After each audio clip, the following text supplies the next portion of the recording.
180 and when rapid speed down to 2500.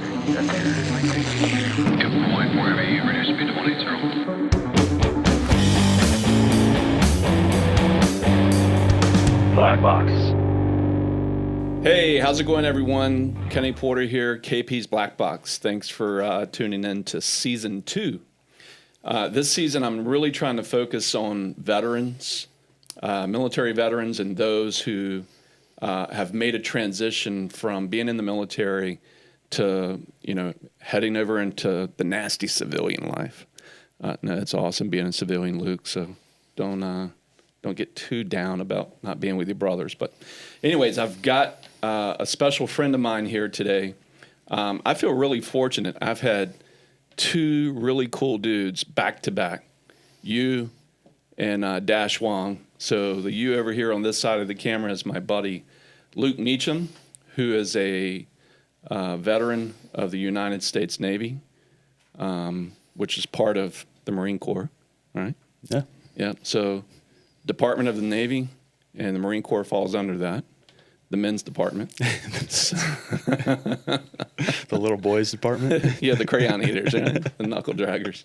But Luke was with Naval Special Warfare, and we're going to talk about that a little bit today. We're going to hear about all of his top secret missions and all of the cool things that he did. No, we can't get into that, but we'll tell you a little bit about the training. But anyways, man, so awesome to have you on the show. Thanks for doing this with me. Yeah, and thanks for having me. And it's funny, I think probably about 6 months ago, you showed me the studio for the first time, and it's collecting a little dust. Yeah. And for you to be able to get back and start this thing back up with Dash last week and to have me, it's an honor. So yeah, I appreciate absolutely, it. man. Thank you so much for coming on. Yeah. In Season 2, I really want to focus on veterans. I'm a veteran. You're a veteran now. And what I have stood on the sidelines for years and watched, like in my financial services business, what really, provides an income for my family. It's certainly not podcasting. So Yeah. No, it's cool. it's great to see how those transitions take place and how people mold what they were into what they do as a civilian. Yeah, absolutely. So what I want to do today is really to spend some time on that and let everybody know, what you're doing now, which is pretty amazing, pretty cool for the old man that you are going into pro football. Yeah, absolutely. Is a big deal. Yeah. So you're doing something that's kind of a new path for, a guy your age. You're still young. Yeah. But as it relates to professional football, Yeah. you're an old man. Oh, yeah. I'm an old man. So we're going to talk through that. But as always, before we get into talking about Luke, I always want to honor our brothers who have gone before us and who are now still, picking up the watch. We always like to do a toast to our fellow brothers and sisters who are protecting this awesome country that we're still a part of. Absolutely. And we want to say thank you to you guys. Thank you to the brotherhood. Yeah. Cheers. Thank you for your brotherhood, man. Yeah, thank you. Awesome to be your friend. Cheers to you.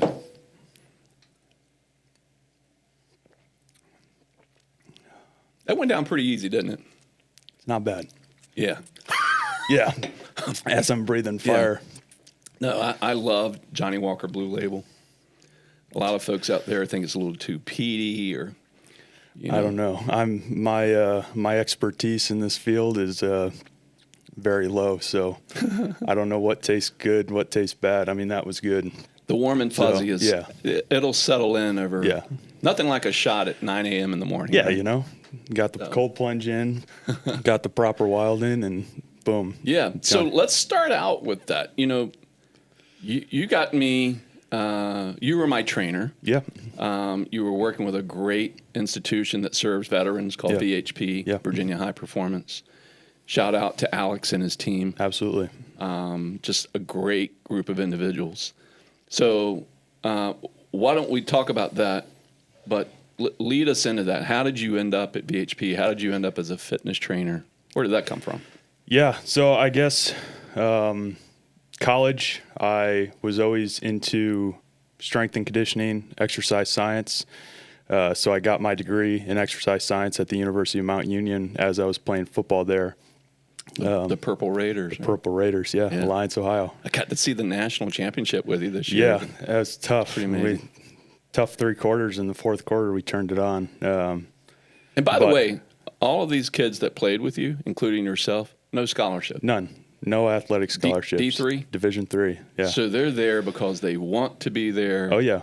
And they're getting their asses whooped. Oh, yeah. And broken and just craziness that kids will stay in it in 4 years. So. Yeah, that was one of the things that I really noticed. I mean, coming out of high school, I didn't have a lot of D1 offers. I had one D2 offer, and then Mount Union was the last school to come and talk to me.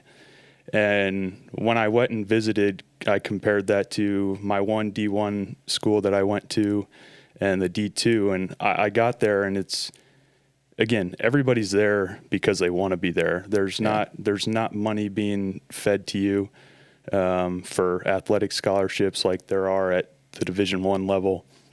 And that was one thing that I really noticed at Mount Union and the D3 level. Like, everybody wants to be there. And you have 150 kids come in freshman year, and it's like, wow, these kids come to a D3 program and they think they're going to start right away because they were big shit, like big hot shot in their high school days. Yeah, in their high school days. And I mean, it's a grind. You got to stick it out. And I mean, I can talk for hours about the Mount Union program and the coaching staff and the tradition. It's unlike anything I've ever. Educate us a little bit. I'm really It's awesome to hear the story about one of your coaches. And once you started telling me, I was like, oh yeah, I know who this coach is now. Yeah, and his accolades. Yeah, so Larry Karras, LK, he's the man. I mean, at any level of collegiate football, his winning percentage is up in the 95% range. That's of insane. His career, which spanned, I think, probably a little over 2 decades. But yeah, LK, the whole coaching staff, what I thought was very cool was everybody was a prior Mount Union Purple Raider. Everybody knew what the program was about. Everybody knew what it took. I mean, to grind out good days, as they always said. And so it was really cool to step into a very well-established tradition of what Mount Union Purple Raider football was. Yeah. And so everybody understood what it took to get to the national championship, to year after year after year stay in the national championship, win. And it starts from the coaching staff. And everybody there had been a Raider, and so it was really cool to get there, trust the process a little bit. And when your time arose, like, hey, you got to either take advantage of it or the next man up. So when you think about football, there's a certain brotherhood, right? Absolutely. In football at all levels, Yep. right? And that team spirit, that camaraderie. One of the Purple Raiders this year that really impacted me was the Philadelphia Eagles coach. Yeah. Talk about him a little bit, and especially the Super Bowl. Yeah, Nick Sirianni. I've never met Nick, Coach Sirianni, but he's the head coach of the Philadelphia Eagles. Yeah. And prior Mount Union Purple Raider, he played receiver at Mount Union, and head coach of the Philadelphia Eagles. So D3 school where he played makes it to the NFL as an elite coach. Yeah, and I don't know his direct path. I know he was with at the time, San Diego Chargers prior to the Eagles. But he was a rookie head coach last year, and the Super Bowl. I didn't really pay attention to the coach until I started hanging out with you. Yeah. And then I started just watching his character on the field. And what sold me as a fan of Coach Nick was looking at his demeanor during the national anthem. Oh, yeah.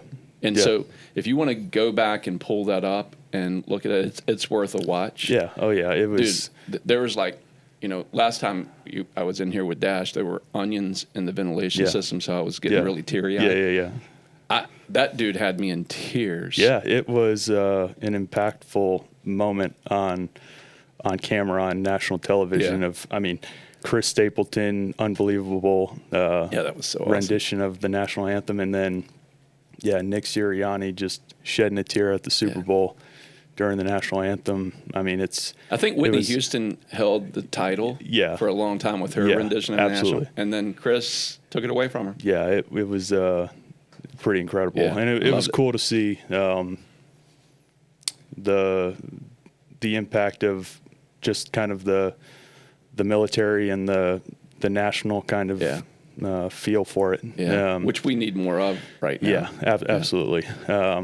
And so seeing Nick pregame shedding a tear, that's the biggest stage that anybody who plays football wants to be on, and to be able to be in that moment and just soak it in, it was a beautiful thing. So. Yeah, it's awesome. And it goes back to what you and I were talking about on the ride over today, is the mindset. Yeah. And so I want to share with folks today the mindset that you have, that keeps the drive on, that keeps the charge going of, focusing on goals that you have for yourself. Yeah. So I always like to preface, what we're going to talk about with, well, where did that come from? Yeah. What makes you tick? What childhood, upbringing, family?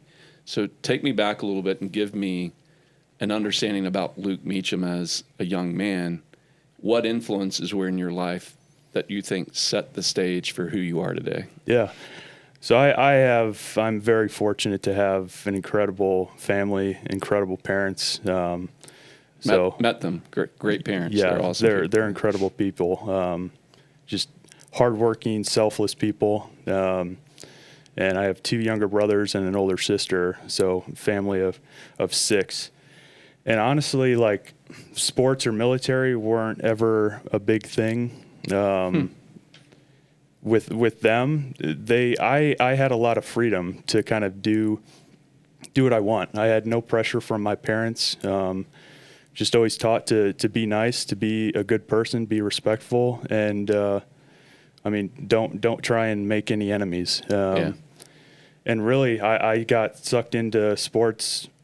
I played soccer my whole life growing up.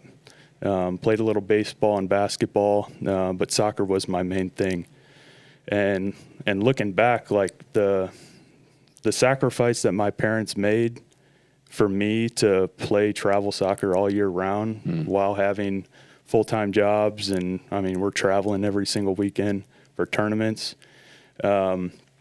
But there was never any pressure I signed up for something. They were going to make sure that I got there, and then the rest was on me. So I had no pressure. I see kids nowadays getting pressured by their parents. It's like the parents want to live vicariously. And so it was just looking back. I don't realize it when I'm a 5-year-old what's going on, but it was really, looking back, it's really cool to see kind of how it all unfolded. So I played travel soccer my whole life. And probably around my 6th grade year, I wanted to play football. The little leagues weren't great in my hometown in Toledo. And so my parents are like, stick it out. Wait until high school. If you want to play football in high school, go ahead. So I continued to play travel soccer, and I love the team dynamic of things. I never played an individual sport, wrestling or anything like that. Always had a real passion and a love for the team dynamic of a group of individuals come together for a common goal. And I think that's what drove me into football. I kind of got burnt out of soccer, playing for so many years all year round. And then when football came, like high school came, and I started playing football, I just had to be doing something. I can't not do something. And so football came around my freshman year. I met my coach, and my first coach was a prior SEAL. Interesting. And again, no real military background for myself or my family. And so just seeing how my first head coach, shout out Coach Garber, he just an incredible coach.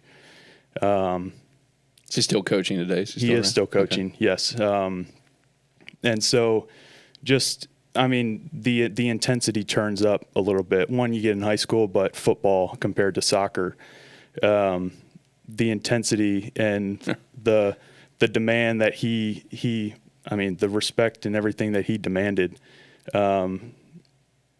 it was unlike anything I had ever. Do you flop in football the same way that you flop in? I mean, nowadays you definitely see it. I mean, guys are trying to get a quick 15 yards. Yeah. But I mean, it's definitely not like professional soccer. There are times that I just like the pain and agony I see on these guys' faces with some trip. Right, and then they like open an eye and see who's looking. You know, it's funny. It's ridiculous. It's comical. It is. But yeah, so the intensity of football and the demand of hard work that Coach Garber kind of instilled from day one. It was like, okay, this is a little bit different of a game, but man, I just ate it up. Showing up every August, typically 2-a-days. Oh yeah, I mean 2-a-days, and for us when I was at Bowser, which was a public school in Toledo. We started at probably 5 a.m. our practices, because 2-a-days, I mean, it starts to get hot. Right. And so we wanted that second practice to be done by the afternoon. Yeah. So yeah, I mean, it was just a different grind. And I mean, I loved it. I was playing a different sport, a new sport, a sport that I had wanted to play for a few years. And so So as a kid, playing for Coach Garber, did you pick being a receiver, or what did you play in high school? And so I was a goalkeeper as a soccer player. So I mean, good hands, hand-eye coordination, And I remember, I mean, as a kid in the field right next to my house, setting up garbage cans as the defenders, and my dad throwing me passes. Catching the rock. So those are memories that I'll never forget. And so my dad and I still talk about that to this day. That's awesome. So always had the inkling that I'd be a wide receiver. So yeah, that transitioned into high school. I played receiver, and I mean, I played in a triple option offense my freshman, sophomore year. So we ran the ball 99% of the time. So I was a wide receiver. I didn't do much. Yeah. Played a little bit of defense, but my calling was definitely offense. So I played wide receiver my entire high school career. And yeah, by the time I wanted to get into college, and I was like, okay, college is definitely what I'm going to be doing. That's what I played in college. Yeah. So it was, it was a smooth transition, at least from high school to college. But was there a desire in high school or early in college where you like, man, I think I can do this at the next level? So it was honestly my senior year in high school when I was trying to figure out, do I want to go to college to play football? And when I started getting recruited by Mount Union, they play on ESPN for the national championship game. It's like, wow, this is, it's a Division III program, but I'm going to be competing for a national championship. I'm going to be on ESPN. Like, man, this is what anybody who wants to play in the collegiate level wants to do. And by the way, while I'm thinking about it, if people have watched my Instagram, you and I did a cold plunge, and I talk about Luc Meacham, a.k.a. Saucy Paws. Yeah. Oh, yeah. So where did Saucy Paws come from? So in 2015, so my senior season at Mount Union was 2014. transition into draft prep for the NFL. I played for the U.S. national team in 2015, the summer of 2015. And game 1 against Mexico, I run a corner route in the end zone. Quarterback throws a ball behind me, and I reach up with my left hand and grab it one-handed. Pull it down. Yeah. An Odell Beckham moment. Yeah, an Odell moment. And so it was the local broadcast. One of the commentators said Saucy Paws, and that's where Saucy Paws was born. And so it stuck. Yeah. And that is now my Instagram handle, and it's fun to say. Kenny It's loves fun. saying I it. love Yeah. saying it. And, Yeah. in my sexy Barry White voice, Saucy. Saucy Paws. Yeah. So yeah, that's where Saucy. Does your Paws. wife call you Saucy Paws? No, Julia. No, She calls you would- asshole, right? Yeah. She would never call me Saucy Paws. And which is crazy too. Shout out to Julia. She's working on another tough road, Yeah. but going for it, which is being a country music star. Yeah, country absolutely. music performer. Yeah. She's killing it in Nashville. Yeah, in Nashville, on the grind. So Yeah. it's incredible to watch. Tell her to stay away from this guy Steinza. Steinza, Zach, yeah. watch it. Watch it, man. We're coming after you. You're making enemies. Yeah. So, anyways, shout out to you, Julia. Keep going for it. So, you make it to Mount Olive. You're a Purple Raider. Yep. You do all 4 years there. Yep. You're an All-American. Yep. Then you have to graduate, and is football over? What happens? So 2014 season wraps up. I am like, you know what? I'm going to declare for the draft. I'm going to, for the NFL draft, I'm going to train and try and get a pro day. So I take the spring semester of my senior year off. So I'm training. I'm just training, getting ready for a pro day. I land a pro day in my hometown at the University of Toledo. And so I'm like, okay, I'm trying to get to the NFL. So I juggle between a couple of agents. I try and do the whole process of getting an agent and doing the NFL thing. And I do my pro day, and I am so unprepared. Like the skill work, I felt good, but realizing how technical the 40 is, how technical the pro agility and all these on the field drills are, I didn't prepare. And looking back, that was on me. I didn't do 40 prep. I didn't do anything like that. I was just working out like I normally did. Yeah. And so I kind of bombed my pro day. And so coming from a small Division III school, I had good accolades and good film. But to get to that next level, you got to stand out on something, especially coming from a small school. And I didn't do that. So was that one of your first tastes of failure? Yeah. Legitimately, I was pretty down on myself. But at the time, like looking back now, I didn't realize it as much because it was like, man, that didn't work out. Okay, what's next? And so that summer I got invited for the U.S. national team, played for the U.S. national team. And that was kind of like a real prideful moment, like country pride with representing my country, playing with an elite group of athletes. And so I played with the U.S. national team, and that was kind of like my my last little hoorah with football. Yeah.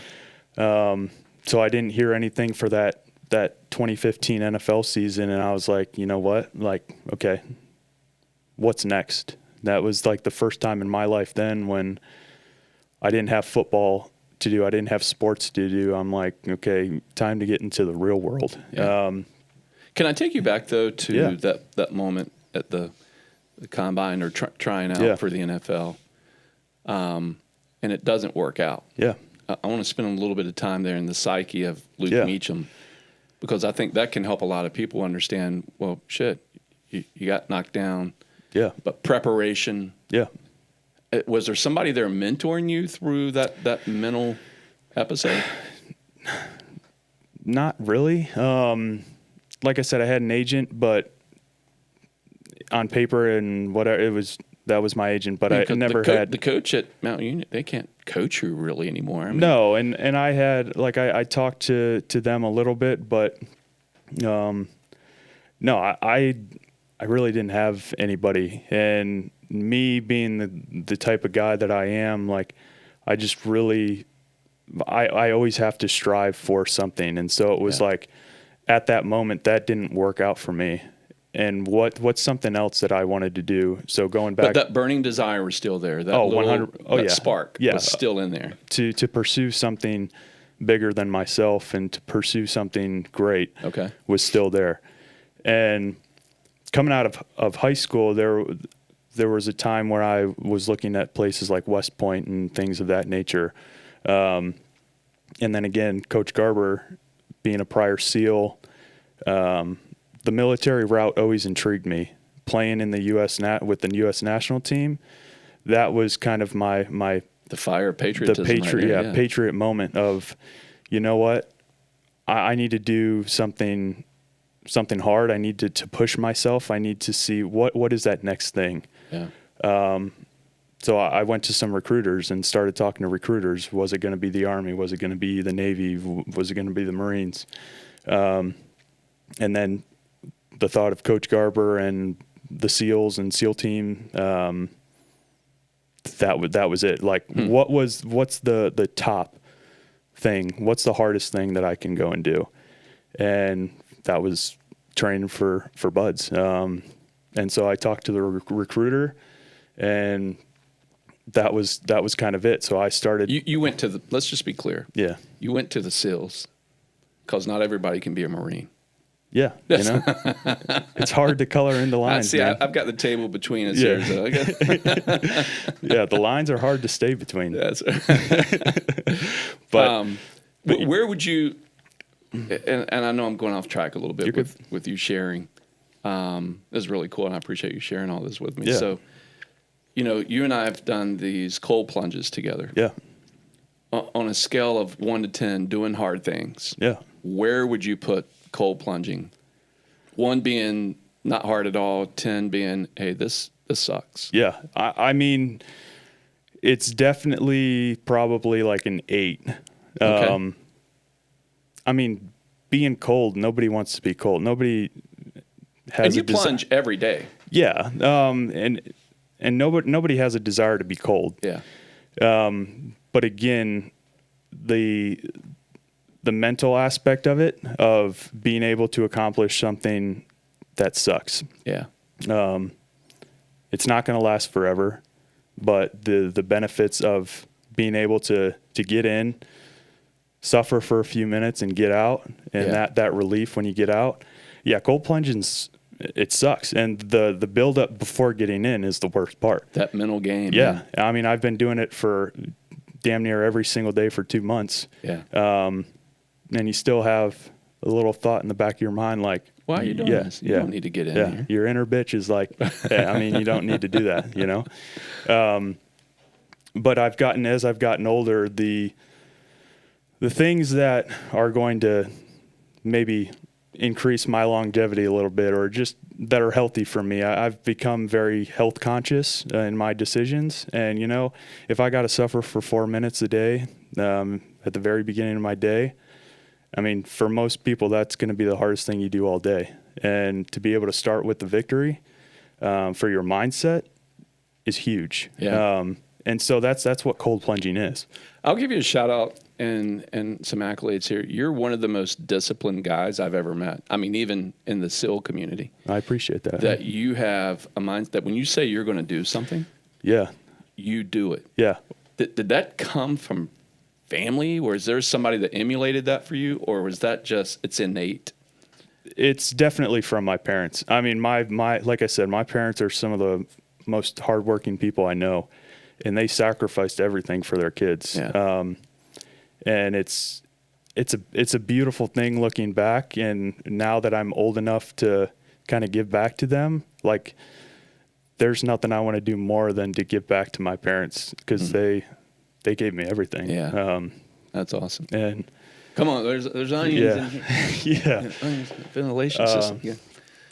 And I mean, yeah, I don't talk to him enough. I wish I talked to him more. I mean, life gets busy, but we always try to have our Sunday conversations, and you know, I'm just very very grateful for those. Well, two. I know, just talking to your mom and dad in the short time that I've been able to meet them, superhuman beings. Yeah.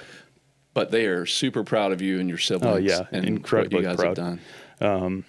And I mean, I'm incredibly proud of all of us. I mean, the directions that all four of us kids have gone, like, completely different. And again, there was no pressure from my parents. And I think that helped a lot. It was, I mean, go and be who you want to be, but just be respectful always. And if you're going to commit to something, commit to it and do it. And that's honestly, like, that's all the rules that I had as a kid. And I mean, we fucked up and we made mistakes, but I mean, and sure, we butted heads all the time. But how did your parents deal with mistakes? Like when you screwed up at school or screwed up in the community or got in a fight? What was your dad and mom's response to that? I mean, definitely to talk it out and to figure out what was going on. I mean, I got smacked around a little bit. I mean, there's always discipline, and I mean, you can't do that nowadays. But which is really sad. I mean, we're gonna get canceled, and I'll probably have YouTube shut me down for saying that kids should be disciplined with the But again, spare the rod, spoil the child. Yeah, it was always. I mean, you just never want to. I don't know. I never wanted to disappoint my parents, and so they gave me they gave me a 10-foot leash, and you know, I never really tried to go past it. Yeah. So, and again, it was just looking back, that was amazing. So on that thought, you're a pretty tatted up dude. Yeah. You've got one leg it's cool as shit. My leg never pulled that off, but it looks good on you. Yeah. And I've been in like public arenas with you wearing a pair of shorts, and the ladies love your tatted leg. Yeah. I'm like, man, that's crazy. Yeah, my wife gets so annoyed. Walk up to you. Yeah, she gets so annoyed because it's everywhere we go, it's somebody's commenting on it. But Jordan, we'll have to insert a picture in the interview here where people can see Luke's fabulous leg. Yeah. But there's a tat that has stood out to me that you have inside your left arm. Yeah. So can you put it in that camera there and show them? You don't have to flex. Come on, man. Don't make me go. Yeah. So Macedonian. Yeah. I drew that myself when I was in college. But my grandfather, technically not married into the family, but my Papa Tony. So my mother's biological father passed away when she was young. I never met him. My grandmother never remarried, but dated this guy forever. And so Papa Tony was my grandfather that I knew. Yeah. Papa Tony played at the University of Michigan. He was the first 4-year letterman at the University of Michigan back in the 50s. Which explains why you would never go to Ohio State. Exactly. Yeah. Go blue. I won't even. Yeah. No. I shouldn't have even said that university. Right. At least you didn't say, the. Yeah. It's like entitled bastards, What did you even Tell do? me how you really feel. No. I have a lot of Ohio State friends, so. No, it's all good. It's all They're love. on the outer circle. Yeah. Now I can talk shit now because we've gone 2-0 the last two years, but I'm gonna stay humble. So, but yeah. So my grandfather played at the University of Michigan, and he's from Macedonia, and so he's known as the Mad Macedonian. That's cool. And he passed away in 2012, and 2012 was when we won the national championship, and he died a week or 2 weeks after the national championship game. Wow. And his last game that he saw me play in was the national championship game. What a send-off, man. Yeah, and I mean, cancer sucks, man. He got diagnosed with cancer around Thanksgiving, and 4 weeks later he passed away. It was terrible. Sucks. It was, yeah. But his football career and everything definitely intrigued me to play. And he meant a lot to me, and so my brothers and I all have the same tattoo in our left arm. He was left-handed. So I drew the design and have his signature that he wrote on a card for us. So when you went to Buds, did you have that tat? I did. So that was before the legs, before the arm. Yeah. So that was, I had my chest and arm done, my upper arm, and then I had that done before Buds. And funny, in Buds, in Hell Week, you lose a lot of skin. You chafe a lot. Yeah. So down in here, it's pretty faded. Yeah. I lost a lot of skin in there. And I thought about getting it retouched up, but that's the battle scars. Yeah, man. it's the battle scars. So yeah, I rubbed raw under my arm pretty good, but just part of the process. So, all right, let's talk about you graduate from college, you go to the NFL Combine. That doesn't work out. Yep. You failed. Yep. And now you get this bright idea that, well, I failed, so I'm going to go try something really effing hard. Yeah. So, yeah, I mean, it was, again, I can't sit still. I have to be pursuing something. And so, yeah, the military was always a thought, became an afterthought once I got into college and started playing football. And then I played for the U.S. national team, and, you know, that sense of pride and brotherhood and everything that I learned in football, it was, okay, what's the next thing? So I went to the recruiters and was like, hey, I want to be a SEAL. I want to go to Buds. What's that look like? Did you look at any other branch? Not really. It was, again, I wanted to go do the hardest thing. Yeah, I'll give you props for that. Yeah, so, I talked to the recruiter, and I get within, like in Ohio, and I'm sure other places, you get a mentor, like a SEAL mentor or something, and you go through like a delayed entry program. You get like in depth. And so I had to do all these PSTs and workouts and stuff like that. What's a PST, just so people know? So it's a like physical standard test. Okay. Was it the SEAL standard test, or was it the Navy's? It was the SEAL standard test. Okay. So prior to enlisting and getting in, you had to, if you wanted to go to Buds, you had to have a SEAL contract. So you go into boot camp with the SEAL contract. And what's that PST standard? What would you have to do?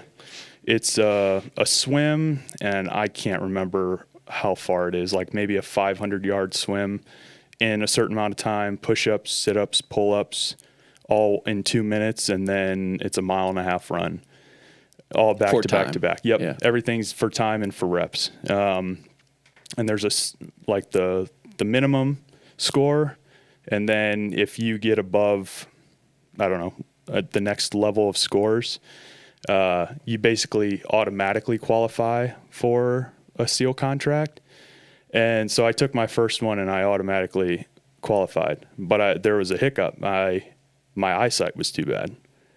I couldn't get into special forces with my eyesight because I wore contacts and my eyesight was so bad. So before I could even get in, before I even had an opportunity to go to Buds, I had to get LASIK done.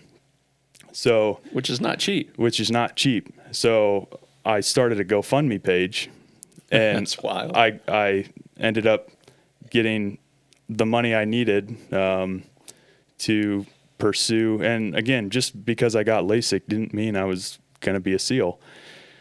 And so it was, again, like these people donated money for me to have an opportunity to go. And so I'm like, again, that was a little bit more motivation of, hey, these people paid their money for me to get LASIK done, to have an opportunity just to get to Buds. Yeah. So I finally get my LASIK, and by the time I got LASIK, there's a rule I had to wait 6 months for my eyes to heal before I could enlist. So during that 6-month period, I'm just training with the local like boat crew is what it was called. Just doing, I don't know, bud style workouts. Doing So quick side question here. Yeah. The local boat crew who's on delayed entry with you. Yep. Do you know how many of them made it to actually being a SEAL? From my knowledge, I know 2 of them. And again, we had like my Toledo crew, but we had a crew from like the Cleveland area. We worked with like Kentucky too, Cincinnati. So there was a lot of guys when we would do things down in Columbus. I mean, I don't know how many guys we had total. I mean, easily probably 100 guys. Wow. So, I mean, out of them, the only 2 that I know 2 of them, and I'm sure there's a lot of Ohio guys within the community. So I'm sure there's more. That is interesting. I've noticed that a lot of SEALs are from Ohio. Yeah. There's a lot from Tennessee. Yeah. There's quite a few from Virginia. Mm-hmm. But it seems like every other SEAL, no doubt, every other SEAL I've met has some Ohio connection. I'm like, what is being and I mean, up there? Our mentor, Mike Noss, Vietnam guy, just, I mean, an incredible individual, and just an absolute legacy guy. And so he was our mentor, putting us through workouts. He's not doing that anymore, but I mean, he's a legend in the community. And you have Ed Byers from Ohio, who's a Medal of Honor recipient. Yeah. There's a lot of Ohio guys. Yeah. But yeah, so getting back, I after my 6 months, I had to take another PST. Did my PST, my first official PST. Now that my LASIK was done and I recovered, and it's probably 2 months later I enlisted. And so the process, you go to Chicago, go through Navy boot camp, regular Navy boot camp for 2 months, get through boot camp, and then you go through 2 months of prep, which is still in Chicago, where you're just working out, training, and then, you get sent off to Coronado and the fun begins. And boot camp, really, was that tough for you? Boot camp itself was tough. I mean, not being away from family or anything, but just all the little shenanigans, no exercise. I mean, folding your clothes and making your bed countless times Things a day. That most young teenagers and college guys don't want to necessarily do every day. Yeah, it was just 2 months, and it was in the middle of winter. It was I enlisted in November, like right after Thanksgiving. So I'm in Chicago during December and into January, and it's freezing cold. The sun doesn't shine. And so I didn't see the sun for about 2 months. And so it was just, 2 months of a lot of, I don't know, things that I didn't want to do. But again, my goals were down the road, and my focus was down the road to getting through prep and getting to prep and then getting out to Coronado. Did you realize when you enlisted the cycle of how long it really takes to become a SEAL? Like you've made it, you've got your tried, and now you're... I wasn't naive to the fact that it was going to take, if I didn't get rolled, a year and a half, almost 2 years, basically 2 years before I reported to I made it, you know? So yeah, but you get into it, and it's like, wow, this is never going to end. And really, boot camp was the longest 2 months, and then once you start, it's like, okay, I'm done with that. I made it through that. Okay, let me start training for buds, and then. Did you have a break between Navy boot camp and? No, you basically go. So you go right into buds prep in Chicago. And then you fly out to Coronado, and you have like in-dock for maybe a couple of weeks, and then buds kicks off. So it's a long process, long, grueling process from start to finish. Is there any fuckery in the first 2 weeks of, you guys call it NDOT, we call it forming platoons in the Marines. So in that first 2 weeks of reporting to Coronado, are they trying to test your resolve? I mean, the moment you step off the plane, it's like, I don't know, as a new whatever E3 that I was, like stepping into Coronado Island, it's like, okay, I'm in the gauntlet now. Like anything's fair game. It's like you gotta be locked in for whatever they throw at you, because I mean now you're just at the disposal of the instructors. Same thing in Marine Corps boot camp in that early phase is that they're known for the yellow footprints, right? Yeah. You've heard of them. Yeah. You step off the bus, and the first thing they're doing is putting you in a formation of being a team unit from day one. Yeah, absolutely. But then the hell rains down on you for 13 weeks of just pure harassment all the way up. I can remember all the way up in my graduation that before we even walked out on the grinder that morning, the drill instructors had us doing push-ups in the squad bay. Oh, yeah. Because somebody effed up their uniform. Oh, yeah, and absolutely. everybody paid. Yeah. I mean, it's the moment you get off the plane, you get picked up by your officers that are going to be in the class with you, and it's like, wow, this is real life. Like it was the first time I had been to Coronado, and it's like, man, okay, this is like, let the games begin. Did anybody quit in the first 2 weeks that you can remember in your class? I mean, I'm sure somebody did. What class were you? I was in class 325. 325.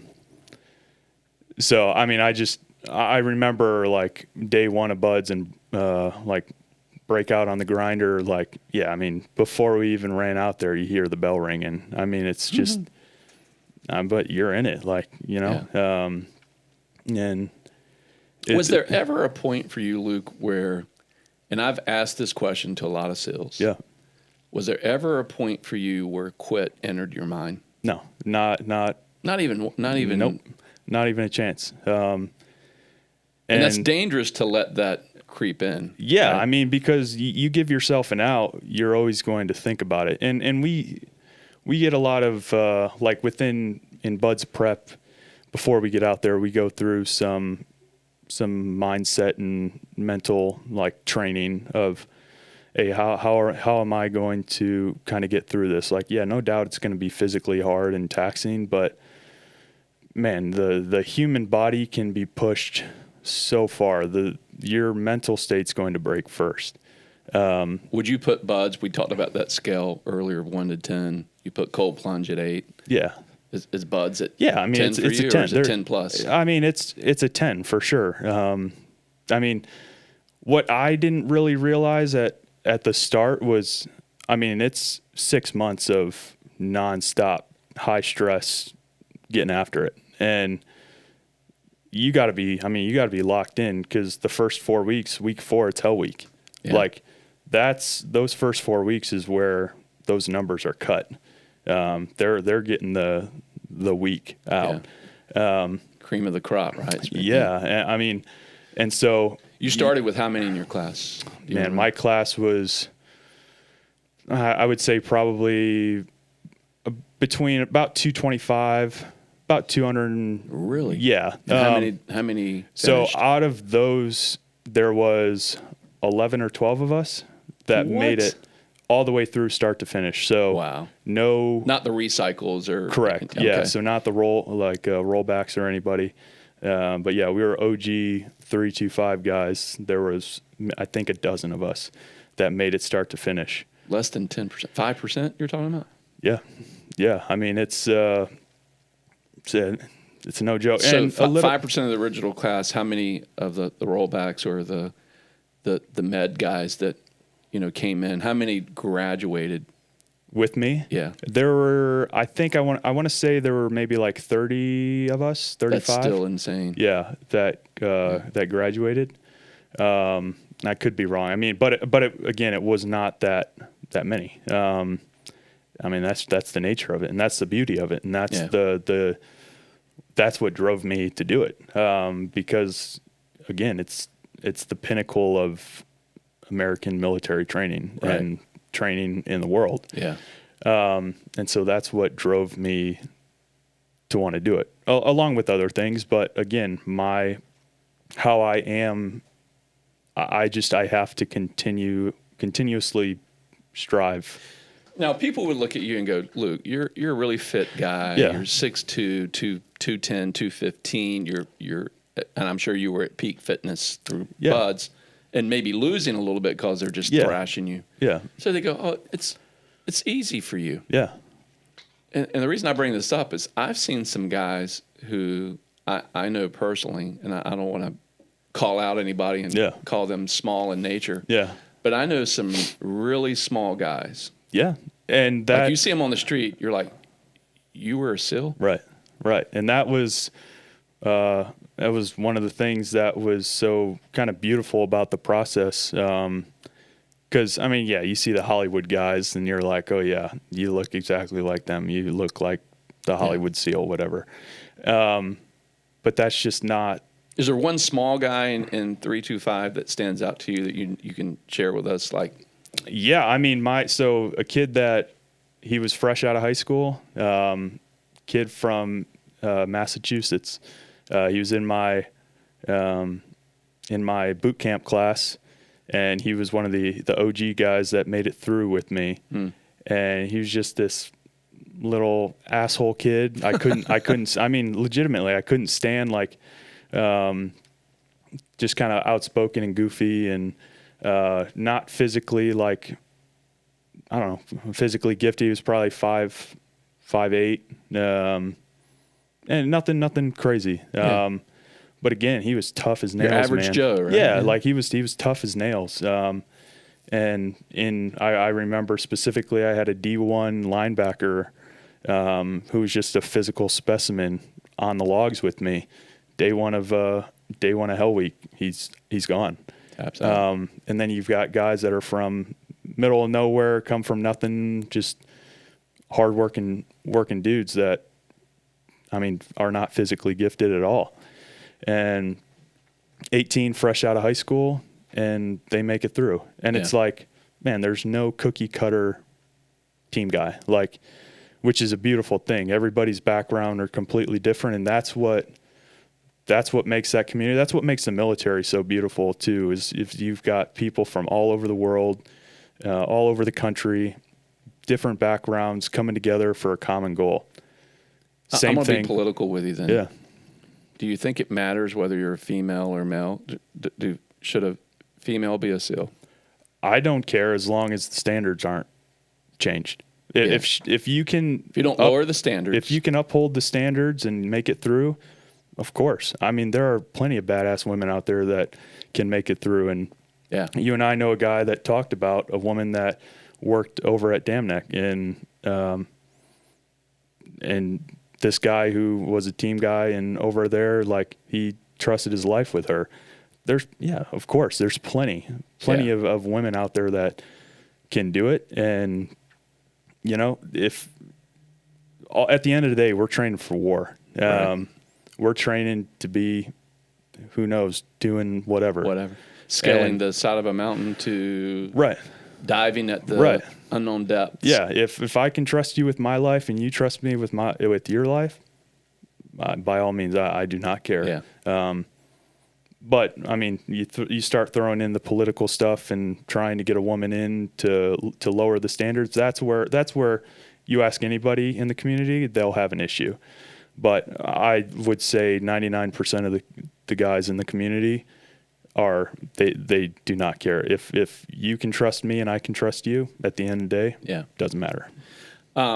We got a little bit of time left, and I want to get through everything and get to where you are now. Yeah. So we won't get into the boring details of all the operational stuff you did and places you've been. Right. But tell us real quick, where are some places in the world that you had to serve? So my one combat deployment was to East Africa, and an incredibly humbling experience. That was my first and only deployment. And I mean, you get in, especially the top tier special forces, to serve. And And that was my only opportunity. And to be able at the time to go there, and I mean, just to see kind of the real world. Yeah. How 75% of the world's population lives, basically. Right? Yeah, it's incredibly humbling. And so, I mean, it's eye opening. Does it make you appreciate any more what you have in the U.S. compared to? 100. I know the answer to that. Yeah, I mean, it's 100%. And I'm not going to blame people for not knowing what they don't know. Because I mean, how can you? But the perspective of things change for sure. When you see people that would do anything for a bottle of your water, and just that's really fucking doing hard things. Yeah, I mean, right? Just an incredibly hard group of people, resilient people, and it was an incredible experience. Wow. So a lot of these experiences you've had with being in the teams, with being in collegiate football, it comes back to this, I would think, I don't want to put words in your mouth, but team is the most important. Like, you can be an army of one, but that really sucks. That's usually not uber successful. Right. And so, as I said earlier, like the team dynamic intrigues the hell out of me. To have people come from all over the world and all over the country and join together for a common goal. I mean, the same thing in football, same thing at the teams. And same thing in business. Like, I get to sit on this mic and have a conversation with you. Yeah. But what Jordan does back there. It's one of the most important parts of this process. I mean, I don't know how to do that. Yeah, you rely on other people and trust other people to do their job. As Bill Belichick would say, do your job. Like, you got 11 guys on the field. Each guy has a specific role. If each guy does his responsibility, you can't lose. And really buying into that team mindset, and understanding, if somebody goes down or if somebody doesn't do their job, I mean, be flexible enough to be able to maybe pick up the slack and trust on other people. And that's what drew me to football. That's what drew me to the teams. So what's drawing you back to football now? Yeah, so I got back from that first deployment, and I was up for I was around my re-enlistment, and I started talking to buddies, some guys that were playing football in Europe, and it's at the time I was okay with being done with football, and there was just something about it. I was kind of at a time in my life where I didn't know what was going to be next for me. Do I want to stay in, do another 4 or 6 years? Or, hey, there's a potential that I can play football again. And at the time, I just turned probably 28.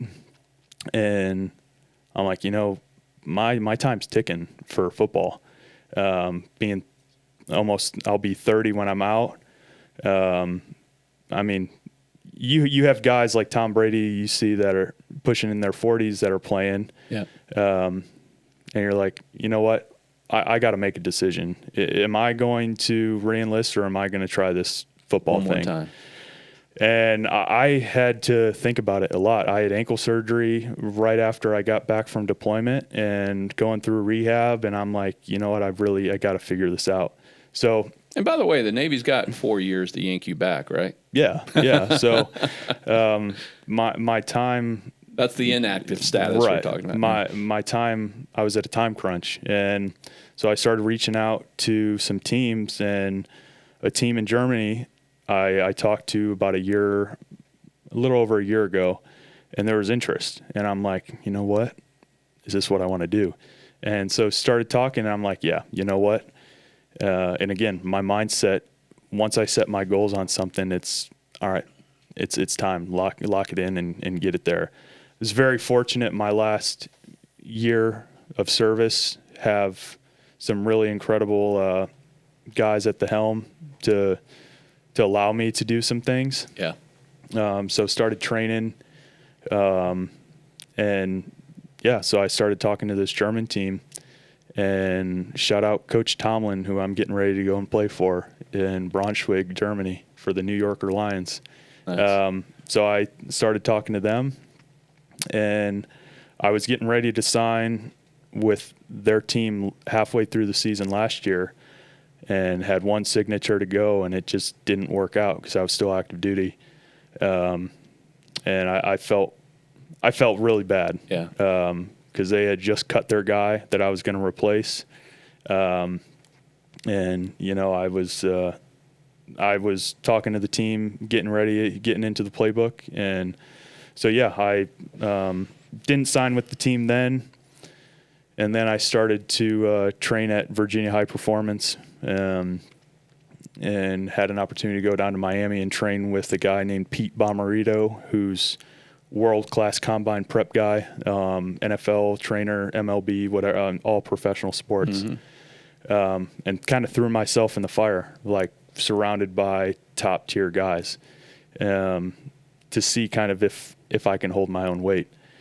And so, yeah, I was getting ready to finish my enlistment, and I started talking to some NFL teams, some XFL teams, did a couple of XFL tryouts. My plan was to play here in the States.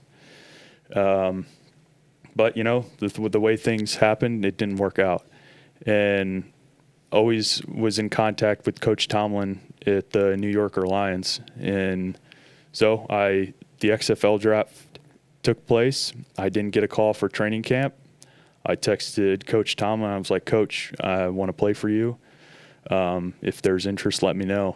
And a couple weeks later, I signed. That's awesome. So I'm getting ready to go play in the German Football League over in Germany. Yeah, you leave April 3rd? April 3rd is when I leave. Yeah, I'll get there on the 4th. And then, yeah, camp starts on April 12th. And their contract goes for a whole year? So their contract starts, my contract will start when I get there, and then it'll finish in October.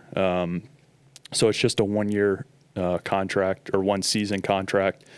So the season will end in October, right after we win a German Bowl. So you got to start enjoying cabbage and Wiener schnitzels and potatoes. Oh yeah, it's kind of right there in your Irish blood. Oh though, yeah, so absolutely. You should be okay. So I'll be good. I'll be right at home. So fitness is a big part for you. You're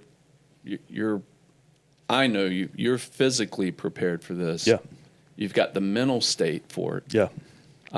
What's kind of your routine? So young guys listening out there, what's your training schedule like? Like, what do you do to stay in shape? Yeah. Right now, I'm fortunate to not really have much responsibility as far as a job or work. I train with a gentleman named Jeremy Holt in Nashville, where I live now. And Jeremy's a world-class guy as well. He trains a lot of high-caliber NFL guys. So when my wife moved to Nashville a little over a year ago, I started training there. So, I mean, legitimately, my schedule right now, I get up, I eat breakfast, I go in cold plunge, I take a shot of Proper Wild, and shout out Vinny. Yeah. So I head over to the gym, and then I train. And like I said, I'm very health conscious nowadays. I invest a lot in myself because I'm looking for the potential of it's going to pay off in the end. So, I mean, whether that's going and getting massages or different treatments done. I mean, the massages, man. Let's be clear. Those aren't massages. I've had a few. Oh yeah, I mean those are torture. Pain sessions. Yeah, absolutely. But again, you got to put in. But it hurts so good. Oh, it hurts so good. Yeah. I mean, you can go and get a nice soft massage, but that's not doing any good for your body. Maybe your mental. Happy ending. No. Sorry. So, yeah, I invest a lot in myself, and that is the one thing, looking back, what I did not do the first time around with football. I just did what I thought was going to work and what I was, used to doing, just lifting weights and running routes. And now that I'm older and wiser, I see what I did wrong. I learned from my mistakes, and I said, if I'm going to go back and play football, what didn't I do last time that I need to do now to get me where I want to be? So that was going and getting training from world-class guys, going and working on my speed, doing position work with coaches, really focusing on investing in myself. And that's the difference this time around. I'm faster than I ever was. I'm in better shape than I ever was when I was in your 30s. You're faster. Yeah. I feel my skill work, my position work, everything. I am a completely, not a different player, but there are going to be things in my game that I just feel right now in my training that are going to be different on the field. So when football's over, it's going to be over, unless you are this Tom Brady freak who just, you're playing into your 50s. Yeah. God bless you if you can do that. Right. Let me tell No you, shot, 53. but yes. Yeah. Oof. Yeah. So what do you want to do when you grow up? Man, that's a hard question. I mean, so I have my degree in exercise science. I have my CSCS certification, which is you're a great fitness trainer, by the way. Yeah, I appreciate it. Yeah. You helped me lose 30 pounds, and now I've kind of put 20 back on. Tax season. Yeah. So, I mean, I want to help people. That was a strong push for the military. I mean, I want to help people. I want to do something bigger than myself. If that's coaching, if that's like strength and conditioning coach, or if that's like a receiver coach or a football coach, there's that. And there's always, I still feel that kind of that pride and patriotism of helping the country in some way, whether that's contract work or something. I mean, very fortunate with the community that I was a part of to have people doing all sorts of different things all over the world. But at the same time, if you don't give yourself a plan B, there is no plan B. So for right now, my plan A is football. Yeah. The boats are burned at the shore, so to speak. Yeah. Right? Yeah.